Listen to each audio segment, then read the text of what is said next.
All right, awesome. So thanks everyone. My name is Christopher Clark. I am the Outreach and Engagement Librarian, and today we are um, doing another in our series of interviews where we talk to cool people about cool things. And today we have two cool people who are part of All of Them Witches. So we've got Tommy Houghton and Ava Anderson. So welcome to you both. Hello. Hello, thank you for making an exception to the cool people rule and having me. Yeah, thank you so much for having us. This is very exciting. Yeah, no, you're so very welcome. Thank you for joining us. So the first thing I wanted to start out by asking you all is tell us a little bit about this group you're a part of, this All of Them Witches. Like, what is it? What do you guys do? And maybe a little bit about how you kind of came together. Um, I'll take this one. We're a group of immersive creators from Los Angeles, California. We together have worked on immersive, like kind of more traditional immersive theater, escape rooms, haunted houses, and horror films and theme parks, depending on who the group you're talking about. There's 7 of us. And we were brought together by the administrators of the Overlook Film Festival, which is a multi-day horror film festival that has been all around the country, but most recently was in New Orleans. They do a 4-day game over the course of the festival called the Overlook Game, which is basically like an immersive LARP ARG that the participants can engage with while they're going to see movies, or in some cases, just play the whole time they're at the festival. Some people just play the game. So we were brought together as kind of a super group to design the 2018 Overlook game. We were all friends and knew each other's work and admired each other's work, but we had never worked together at that point as this large of a group. And so our game for that festival was called All of Them Witches. It was a series of competing covens that you would engage with around the city. And after we got back to LA, we had such a great experience working together that we were trying to mount some version of the Overlook game in Los Angeles as like a 1-day experience instead of 4 days. But then quarantine hit and everything shut down. And so we decided to rebrand and repivot and create an online experience so that people could play safely in the first few months of quarantine. Awesome. Thank you so much. And that's kind of why I wanted to invite you all on, because I got really fascinated with this this ARG Arcana, and in previous interviews we've done in the past, we've had on like novelists and podcasters and people doing these things. But what I find really interesting, and one of the reasons I wanted to have you all on, is that you're dealing with narrative in a really interesting way that's kind of experimental and a little bit transgressive. So maybe for folks who aren't familiar with Arcana, maybe tell us a little bit about that project and like how are you using different formats to tell a story with that? Take it, Tommy. Yeah, so the real challenge with telling a story in an immersive space is coming across sort of with the different ways that the audience can get the story, but in a non-linear sort of interactive way. So coming from the world of like ARGs and immersive theater, in sort of non-linear, more almost improvisational storytelling, you really have to come up with what is the core narrative every audience member is getting that's making the story consistent. In a novel or other contained forms of media, you're in, as the creator, full control over how the audience is engaging with your work. If I go see a movie in a theater, I am going to see the same movie regardless of what city or time I pick. I could see it the day it's released. I could see it 5 years from the release. It's always the same movie. A play, live theater might change depending on the night you see, the energy, vibe, whatever. But on the whole, I'm still probably going to be seeing the same piece of media, the same story. Book, same thing. With interactive works, you're dealing with the idea of you want the audience to have a consistent narrative. From start to finish, you want the audience to more or less understand the story that you're telling them. But at the same time, you're also encouraging interactivity. People are hopping on at different points. And that's one of the really big challenges we wanted to address, because the Arcana typically embraces some of the ARG elements. However, ARGs, I think, are not the best format for storytelling. I think they can be inclusive in some of the wrong ways and exclusive in other ways. I think they also reward people that tend to dedicate a ton of time to them, which I think is lovely when you dedicate time to something and get a lot out of it, but at the exclusion of people that may be casually interested in the genre or in the medium and just don't have the time to dedicate. So approaching it, we wanted to use social media, Instagram, as an accessible platform and create this sort of base level. While it is a game and an experience that is interactive, at its true core, the narrative really flows from the Instagram of Jade. She's our protagonist. She's a young woman who has recently gone through a loss of someone close to her who's no longer living with her, and she feels isolated. And while the story was not a direct corollary to COVID, it was really inspired by a lot of the anxieties and feeling of sort of hopelessness, feeling trapped inside that was sort of hitting the mark with all of us. And so Jade is really expressing herself and her anxieties and fears over social media. And so if you solved nothing, if you just simply followed her social media, you would get the core narrative. You'd get the sense of what she was going through. However, if you dug in, if you tried to help her, early puzzles were helping her decipher her dreams. She would make art that was representative of her nightmares, and you could, dive in and start cracking what they meant. You would be able to unlock and engage with Jade in a deeper way. However, it wasn't, trying to take you off in these crazy rabbit holes that would, diverge from the story. All they would do was reinforce the themes and your engagement with her social media. So it was sort of like creating different paths or levels. The main level was always following the Instagram, and at no point were you excluded. Where in contrast, other ARGs, or the typical format for an ARG, is to make something cryptic, and then people begin to crack it. And usually there's a hive mind of Reddit or Discords or Slack groups that form around it. And it takes you sort of having to follow a couple of people as they're leading the team along and rewarding the first people there. And usually it's promotional. Usually it's you get to the end and it's you buy a video game or you get this reward. Whereas we're not selling anything besides telling a story. So we did not have to deliberately obfuscate things or reward winners. For us, it was the core storyline was there, and the deeper you engage, the more it sort of reflected back on Jade and the characters. Yeah, awesome. Thank you so much. So kind of building on that, I'm curious about two things. So I guess the first thing I want to ask is in terms of like crafting a story, because it sounds like you're trying to balance like how much interactivity there is between the participant or the audience member and and the game versus how you just tell a straightforward narrative.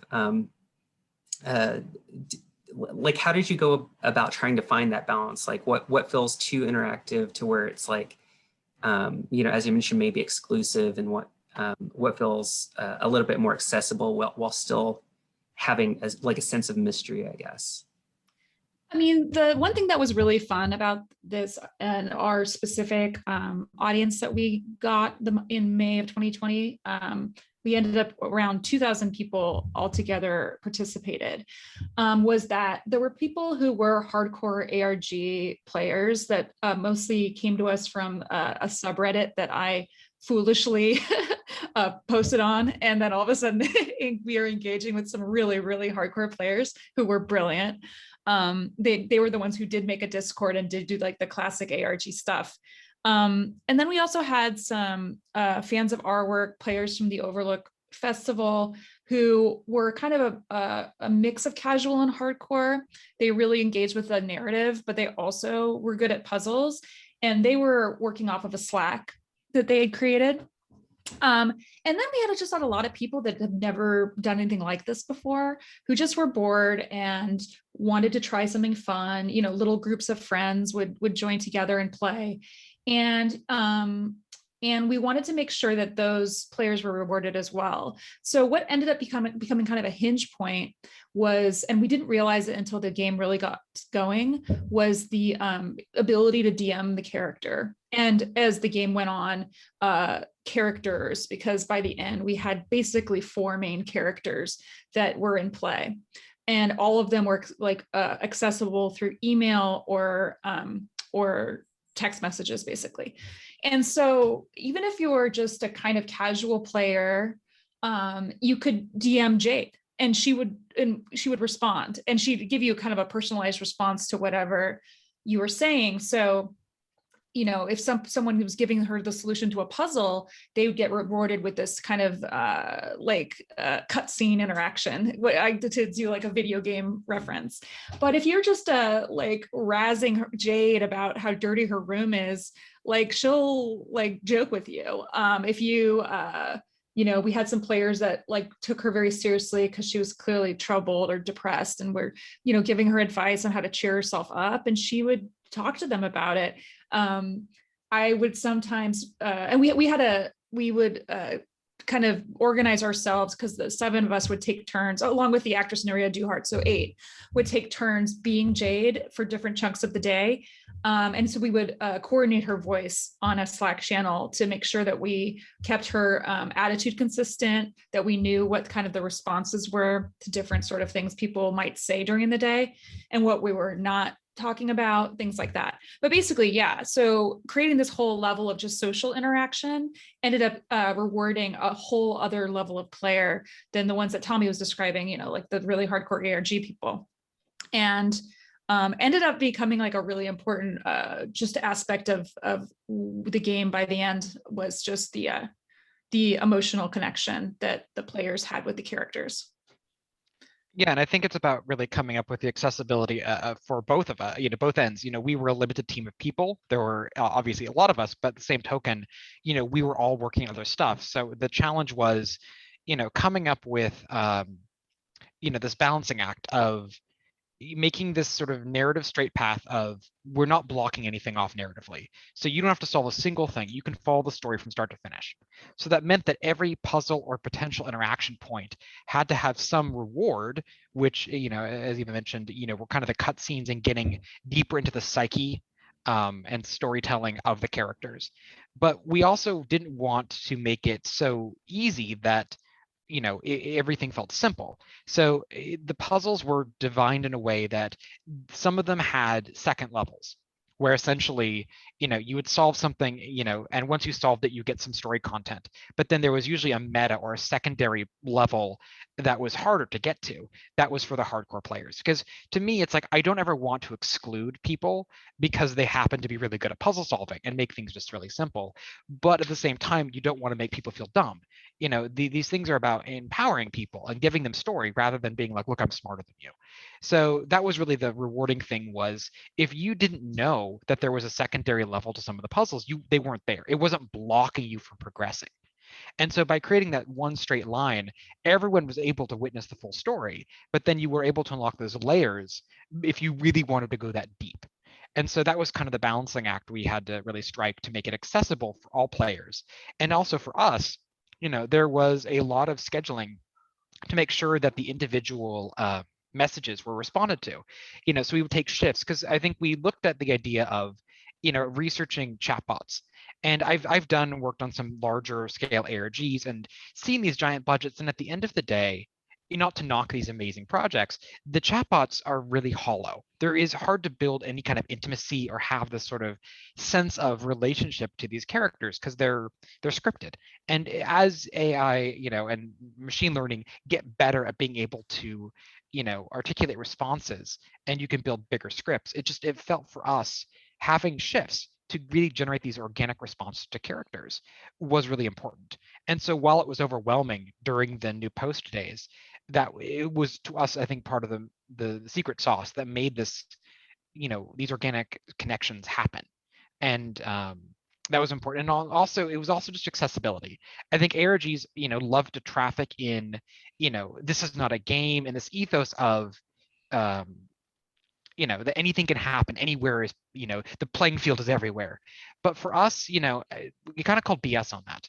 And this was during, what we thought was the height of the pandemic, clearly wasn't. But we want May. to be, yeah, we wanted to be safe.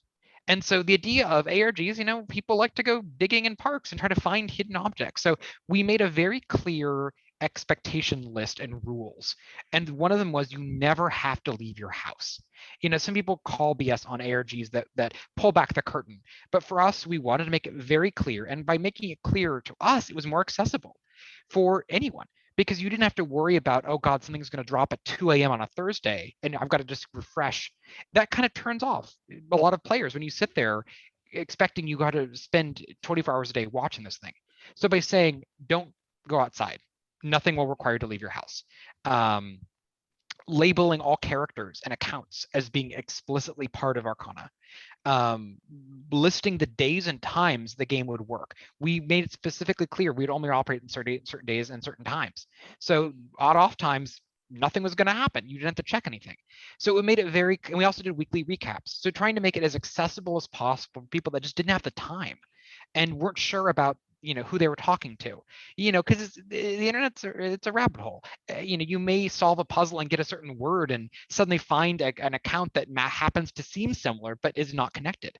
So to avoid those frustrations and confusion, we did all that, and I think that really helped accessibility for a lot of the first-time players. For experienced players, some people expressed dismay that we would sort of acknowledge it was a game, but those people ended up being kind of relieved. We didn't get any negative feedback afterwards that we did that. And I'm glad we did. And I wish more experience would do that, because, I think it makes it easier for people that are both novices coming in for the first time to feel like they understand the world a bit better. They see there's a fence and you can do some really cool stuff in those boundaries, but still setting boundaries, I think, is really healthy. Yeah, I think we're learning more and more, especially like with specific stuff that's come out in the last year, just how boundaryless immersive entertainment is just a setup to be abused or accidentally or purposefully take advantage of people. And letting people know exactly the parameters of the game empowers them to avoid. There was, for instance, in Arcana, there was a true crime element that linked to a pretty gruesome, almost 100-year-old, but LA murder.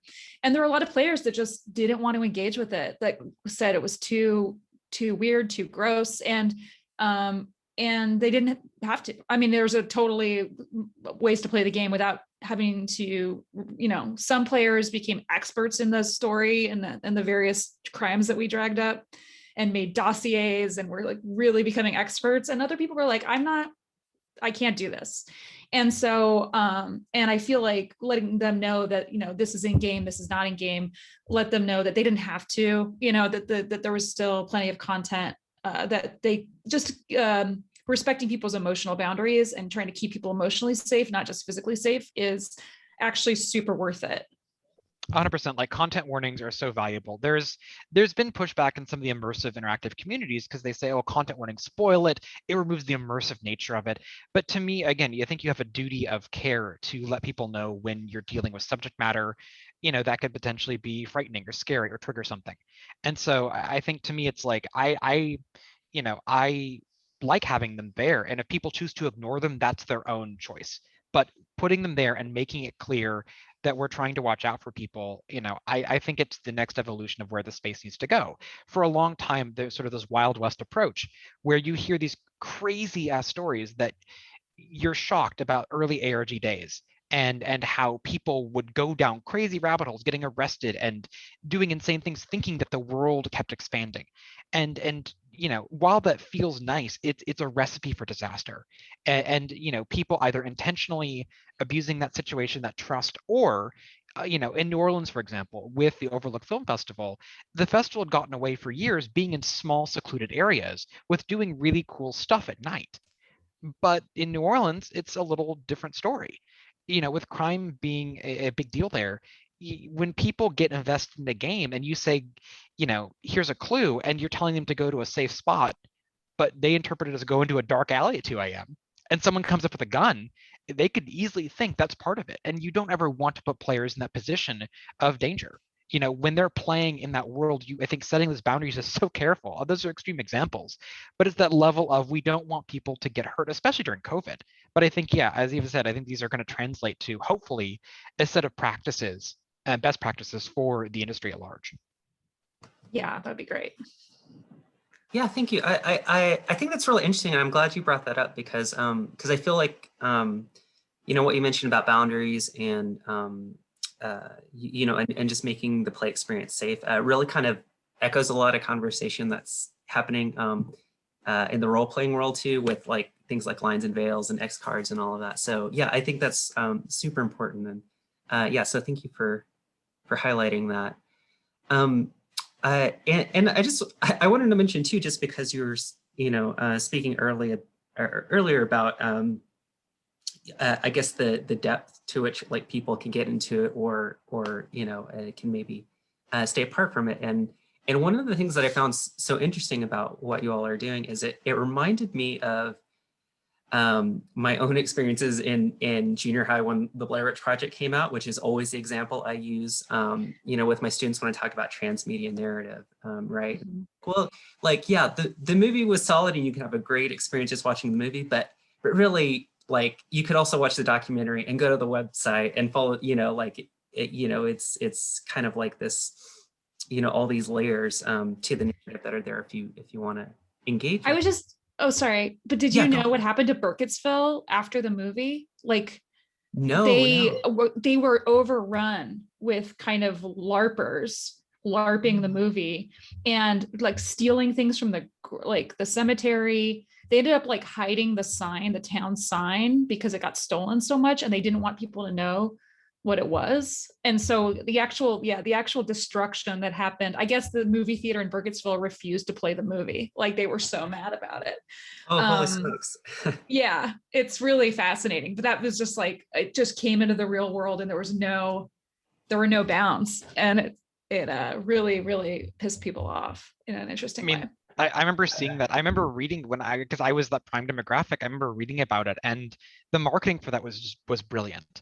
But yeah, the unintended side effects, I don't think nowadays you could ever get away with that because, one, the internet exists in a way that aids people in calling BS and researching so much faster. But all, and people's, scratch and sniff detectors are so much better. People are able to smell viral marketing and attempts at sort of advertising that I would never fly, but also, yeah, the poor residents of Burkittsville. I'm sure to this day, any resident probably rolls their eyes. And with Blair Witch also being such a lasting thing, there's now a Hunt a Killer sponsored box that's a Blair Witch story. And I'm a sucker for it. I love the story. I love the lore.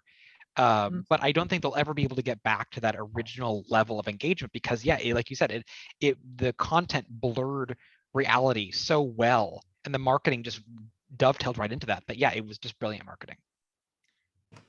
Yeah, and yeah, so I didn't know that about Burkittsville, so that's good to know, and that ties in very well what you're talking about boundaries and the need for them.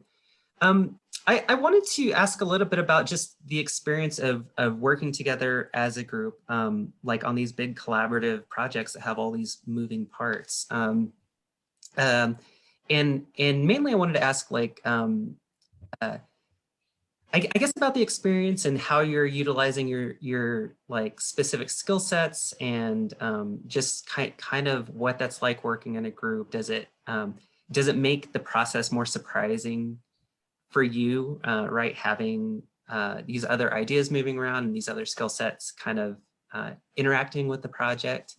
So yeah, so let's start with that. Well, my background is television writing and playwriting and some comedy, some sketch comedy writing. And so I thought this was like a really fruitful and fascinating way to work on a project like this. Because, while I personally understand character and like dialogue and narrative, I can't solve a puzzle to save my life, let alone design one. Like Tommy knows, even when I would test out the ones that he was doing for Arcana, I would need hints because that's not where I come from. And I also, we have the other writer, Eric Hoff, he was a theater director, but also, works designing theme parks. And then our producer, Molly Elfman, is a horror film producer with a lot of really interesting projects under her belt. And then E3W, the design team, are experts in, they made all the incredible art within the game, and we're able to also shoot and sound design and really create the look of the game, and direct the actors in such wonderful ways. So it was really our process is pretty circular. Like it starts, it might start with a narrative idea, but then it goes to Tommy for the game design and experience design. And then it goes to E3W, who also have really fascinating narrative ideas. And so then it would come back to us to be like, how do we make this puzzle fit the narrative? How do you create a story around this standing set that E3W has in their house? Like, what do we do with that? What do we do with this prop that we have? How can the narrative fit the prop? And so it ends up going, and then also we were live writing the game as it was going. So it would be like, oh, the hardcore players have caught up to this story point. Now, how do we surprise them? So it was a really organic process, and not like anything I've ever done or will probably ever do in my life. But it ended up being extremely creative and extremely collaborative. Yeah, I think it's about trust and working on the Overlook game. Which is a little different because we were in person. We'd sit around Molly's table and work on that together, and then we'd go back and do our own things, and then come back and share. And I think I've been spoiled working with this group because everyone is both top of their game, but also there's no ego. Everyone wants to service the story. So when Eric and Eva would go off and write the story, we'd talk about it, and then they'd come back with this amazing script, and then we'd find ways to inject and develop ideas, insert new ones. And so it felt like this sort of collaborative improvisational game where you can't tell who's leading. Everyone's moving, and you can't tell who's leading the group. We're all moving as sort of a unit. And I think that was just really magical. I really missed the in-person aspect, but working on this remotely was the same level of joy, where you trust everyone because they're bringing their top talent. It is not about ego, it's about servicing the story and the experience. And so the level of trust is just amazing. And then, yeah, it's you sort of had these large group meetings where we kind of discuss the larger beats. And then, these small ad hoc meetings where I would sit down with even Eric and talk about story and saying, here's an idea, how can we incorporate this better? What's the methodology and background? And then, I'll meet with E3W and we come up with the design for the visual layout for one of the puzzles. And then, you sit down with Nerea and give her directing ideas for the video itself is going to have clues. So she needs to incorporate certain things into her performance. And then we come back together, review it. And it was just really magical because that if a last minute decision has to be made, everyone knows the full story. Everyone knows the full intention. And so if someone has to edit something that I've done, or I've got to edit something last minute, everyone's coming from the right point. I trust them and they're going to elevate it to the right spot. So yeah, it's rare, I think, to have those relationships in a creative field. And I'm very grateful for it because, I know it's rare. Yeah, for sure. Awesome. Thank you both so much. I wanted to ask, in terms of creating our Arcana or even the game at the Overlook Hotel, were there some huge, just kind of foundational inspirations for you guys, like whether it's movies, books, other games, or anything that just really I guess kind of inspired the work that you were doing? I mean, I feel like we come to these games from different perspectives. For instance, when we were doing the Overlook game and dealing with witches, there were people in the group who really love the history of witchcraft and the occult, and we're very excited to put that put that in play. The same with like the classic ghost story when it comes, or demon possession story when it comes to Jade. You know, like there's horror films that have been made and books that have been written about these subjects, and it's kind of the idea that we could like create some of those exorcist moments, or those, you know, Suspiria moments within a live event was really exciting. But then also, you know, we like to talk about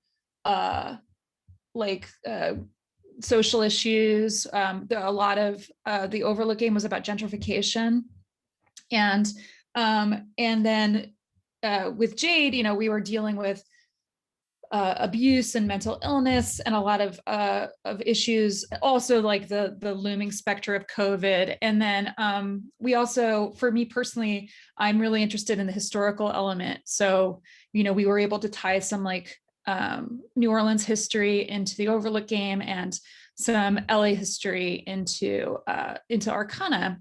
And also, you know, so it's interesting. There's a lot of inspiration coming from all directions, I guess what I'll say. And this is like who latches onto what and makes it their thing, with both us and the players. Yeah, for me, like coming at it from the interaction aspect, it's like really hitting the intention, because you know, there are a lot of things that inspire me, but I want to find sort of the, you know, the core goal. So like with All of Them Witches, it was witchcraft, which was the core thing that Overlook said, the theme's witches, but run with it. And so, you know, really about crafting the idea of, we had another challenge with Overlook too, which was we had two different tracks. We had two different kinds of passes. Some people could buy a premium pass, which gave them deeper story, more interactions.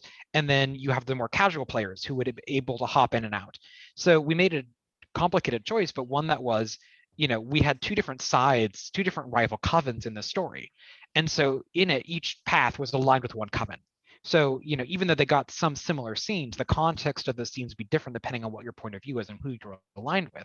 But the puzzles were entirely different. Each coven practiced a different type of magic. And I wanted at the end of it to feel like, instead of solving a puzzle, because to me, it's like, I like having this idea of diegetic puzzle, the idea that it's tied into the story rather than arbitrarily solving a Sudoku and that gives you a location. You know, why are you solving things? And so the idea for All of Them Witches was really about getting into the mindset of the coven and crafting sigils and learning how to make them. So part of it was you had sigils from the point of view of a detective who's investigating something, and he doesn't know what they mean. But as a player, you begin to learn what they mean. And as you become part of the coven, you have to start constructing your own. And so it's learning the way the logic of them and being able to tell what they mean. And then once you know that, then you know a location or an intention or a word. And that sort of helps, you know, gate things and progress. With, you know, Arcana, it was a very different position. It was, you know, what are these dreams that Jade is having? You know, what are they coming from? You know, and what's their origin? And what are they trying to tell the players, but also reveal about Jade? And sort of getting this sense of, okay, that's helping one aspect. And then it's really about intentionality. You know, in the story, it's this sort of evil demonic spirit dubbed Providence that is haunting Jade. And the idea that, well, where are these thoughts coming from? Are they leaking out from the spirit? Are they words, intentions coming out from it, like showing this corrupting influence? You know, are they also helping sort of dig up feelings or emotions from her past? So the idea is you want the puzzle solving to be, you know, not only interesting and revealing, but also creepy. These are both horror, scary games. And so you want the puzzle solving to feel creepy, that when you're, you know, deciphering someone's deeper thoughts, it's in this innocent piece of artwork that may have some creepy, sinister overtones, but the answer might be spooky. And then when you start to research them, it unveils, oh, this demonic entity is maybe leaking its history without even meaning to. It's like leaving footprints, and you're following them and realizing, oh crap, this thing is tied to something bigger. And so you want those sort of reveals to have that sense of pacing in a horror movie. And so you're looking at, you know, the inspirations and saying, how can we give the players that chill up their spine when they realize what's happening? You know, so that's kind of the goal, is solving it gives you, you know, creepy feelings. And so it's hard to sort of capture those, but that's kind of the goal, is you feel smart, but also more connected to the characters and hopefully creeped out. Yeah, I love that. I love that so much. That is awesome. I kind of wanted to ask a little bit about just, I guess, one of the things I find interesting, you know, about kind of these immersive experiences that you're crafting is, especially as a librarian and somebody who's used to like curating like objects, right? Like we have like a book or film or something, like something tangible that lasts and I can go and rewatch and stuff. But it seems to me that what you're doing is so tied in with the experience, and it kind of makes it, maybe ephemeral is not the right word, but it is unique, right? In that it is tied in with that that experience, the experience more than like just an object. And so I kind of wanted to ask about that aspect, just because this is something that I have encouraged students to do in the past, like to be able to make something and let it go, and to not worry so much about, you know. And so I just kind of wanted to get a sense of your approach and your relationship to like crafting these experiences in that sense. Yeah, I mean, I think archiving stuff is really hard in this space, especially with ARG's interactive works, because if you look at like Sleep No More, a traditional proscenium-based play, you can at least record it. There can be a recording from the perspective of an audience member, and you can watch it. It's obviously not the same thing. You know, you could even go further and do like what Hamilton did, and some movies, you know, versions of stage adaptations can just be a camera, you know, shooting 3 or 4 performances and editing it together. You know, so at least you get some sense of it.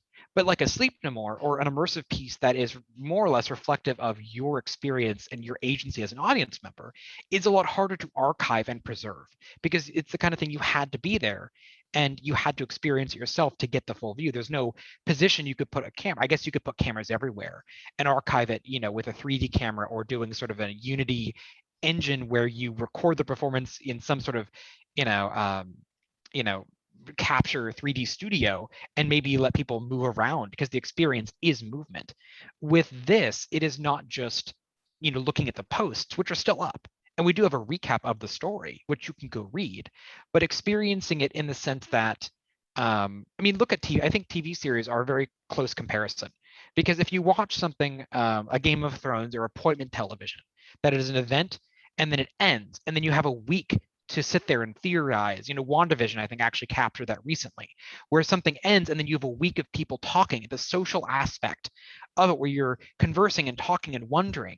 It becomes sort of, again, the communal aspect of theorizing and working through something. And then you wait, and then the next thing happens. There's that natural progression point and these gates that it's hard to do with an experience that's over. You know, so even though you can archive and document and get the sense of it, you're not able to get that one-to-one of having it unfold in real time. And there have been games and things built that do try to build in a waiting period to capture that, but it feels a little artificial to, you know, you hit start on something and then it unfolds and then it stops and deliberately waits 12 hours and then gives you something and then waits 12 hours. But there's something a lot more intimate about knowing there's a real person responding to you in messages. And then, you know, it ends on a Friday and then on Monday you get to pick up again.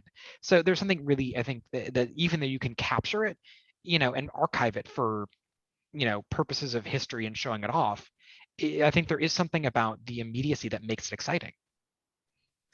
Yeah, and there's also just by the very format of it being social media based, there's just moments that that you can't recapture, because it's like the moment everyone saw this thing at once for the first time and freaked out, or you know, put 2 and 2 together, or I think a lot about there was we recorded a piece of archival audio. There was a murder ballad about Marion Parker, the LA girl who was murdered. And we had a friend of ours and a collaborator from other projects, Michael Cassidy, re-record it with a new verse, basically. And so Jade found this weird, after this really weird encounter that at night that she sees through her outdoor, like a security camera. She finds a CD, she uploads it, and like the second the SoundCloud dropped of like what was on the CD, and watching everyone listening to it in real time on chat, and the moment when they all realize that if you listen for 4 minutes, there's a new verse that's a puzzle, and then them trying, that is the kind of discovery and excitement of these kinds of experiences that only happens in a group in the moment. And that's the same as like the first time you saw some insane tweet that will become famous, on Twitter, and everyone saw it at once and everyone had that communal experience. It's like you can create those moments and observe them and also be part of them. And it can be very engaging and very like pulse pounding when it happens live. Yeah, there's something else about having that breathing room too afterwards, where you let it sink in and then you have nothing else to really worry about. Like, I'm thinking of watching, again, Game of Thrones was so communal during some, like the Red Wedding episode, knowing that you're watching it and everyone else is experiencing that, oh my God, at the same time. And then the aftermath, the breathing, there's no next episode. There's a waiting a week and then having to talk about that and languish in that sort of reveal and talking about it. And those moments are so powerful. I remember when Lost was airing and watching it from that first season and loving, the wait was torturous, but waiting for, moments of like, oh my God, what's going to happen? I think there's something really special about having the breathing between reveals where you're able to, whether it's your small group of players or even just you're on your own, being able to sort of sit there and wonder and ponder and have those moments of breathing, of the story and the plot to really grow in your head. And when you have that, something that's you're able to hit next on, I think it does give a little less excitement to the experience. Yeah, you just get the dopamine whenever you want it. Yeah. Instead of it being withheld and then injected. Yeah, exactly. Yeah, thank you so much. I wanted to ask, what is next for you guys? Like, what's something that you're like? Do you have projects coming up that you're excited about, or things that you're excited to work on? Whether it's especially in the post-COVID world, as we look ahead to that, or in whatever form it takes. I think we have a project we're chewing on as a group right now that we would love to have see the light of day. But I also think we're all very excited about getting to do stuff in physical space again. I know though, I used to do like these very limited audience immersive shows, and having the experience of having this huge audience with Arcana from around the world and getting to interact with all these different types of people that would never generally get to see our art was really inspiring. And so I know personally now even while I'm, envisioning some in real life LA projects, I also want to find ways to broadcast them or make the parts of them available to anyone, because that kind of accessibility has been really inspiring to me. And also being able to access, also projects around the world right now, play escape rooms in other countries. It's really cool. And so I think that there's ways to utilize both and the lessons that came from this time and to make something really, really cool. Yeah, I look forward to being able to work with AHW again. Like we're still close. We talk often, and we're excited to work together again. I think it's about finding the right project. But yeah, I think it's kind of spoiled me in a lot of ways, because I take for granted working with a team can be that easy and that sort of incredible. And I have to have the wake up call whenever I work with a new team on something, having to be like, no, this is a different team. I've got to reestablish trust and find out the boundaries. I'm lucky that most of the work I do is unfortunately covered by NDA. So there's some really exciting stuff that hopefully will come to light later this year. But no, I love working on sort of all scopes. I think what's really beneficial in sort of the industry is there's scales of all kind. So I love working on small independently produced projects where I can have sort of a bigger role, or being able to work on large scale IP, gaming stuff that's really cool. And I think that's what helps keeps me balanced is having sort of this, mixture of low, small stuff to large scale. And there's a good example, something I can't talk about. In April, there's a really cool show I got to be part of called She Sends Herself Elle se Noie, which is the French translation. It's a charity show for Seth Rogen's charity, Hilarity for Charity. It's from an incredible New York-based production team called Linked Dance Theater. They're amazing. And there was a show they did called Remembrance, which is an in-person show back before COVID days. And then it ended up not being able to be remounted because of COVID concerns. So a new show was written that is all on Zoom. Tickets are on sale now. I co-wrote it with the amazing team and helped conceive some of the concepts for it. But it debuts in April. It's about a woman who has dementia and traveling sort of into her memory through a scrapbook that's made for her. It's participatory over Zoom. Tickets are on sale now. We're really excited, and all proceeds go to Hilarity for Charity for their Alzheimer's and dementia advocacy. So that'll be exciting.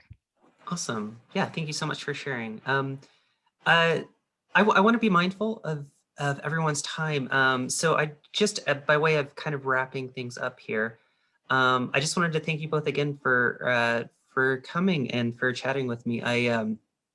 As a librarian, I'm super duper fascinated with non-traditional forms of narrative, and I just get really excited seeing some of the cool stuff that's out there and some of the cool stuff that you've done and that others are doing. And then also as a person, I'm just a total horror fiend, so I love this stuff, and I think it just really made sense to chat with you guys. And I wanted to give you a chance to just mention where people can check out your work, whether it's Arcana or anything else, any websites or media that you want to go ahead and plug, and I'll be happy to post them in the video description for this video as well. Yeah, our entire archive of Arcana, including our press and some like all the videos that you can do the full walkthrough, it's all at arcana-game.com. So it's just a standing archive of the experience, plus just additional material if you're interested. Yeah, and information about us as a group. And so that's the place to start. And also definitely sign up for our mailing list. We maintain that, and that's the way we'll reach out as soon as we're working on something new and exciting.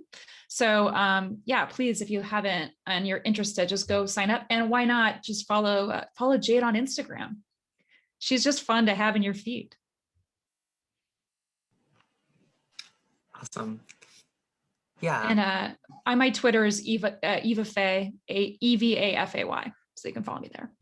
Cool. Yeah, my website is just tommyhoughton.com. I don't use social media, but yeah, and then I think we also have links to everyone else's stuff, Molly, Eric, E3W, and Nerea's stuff on the Arcana's game website. If not, we can post those. But yeah, everyone is amazing. They all do an amazing work. I think what's really cool is when we were introduced, God, back in more innocent times for Overlook, I had heard of and known of everyone's work, but the chance to work together, was incredible. And I think, everyone on their own can produce amazing work, but there's something really cool about working together. But I remain a huge fan of everyone else's work, and it's really fun to see them produce stuff and go and see it and support it. So as a team, I think we're just fans of each other, and it's exciting. So hopefully we can produce something soon that we can share with the world. Yeah, for sure. Yeah, that would be so awesome. And I would echo that, because it was through Arcana that I found out about some of E3W's podcasts, which have been a hoot to listen to. So they're really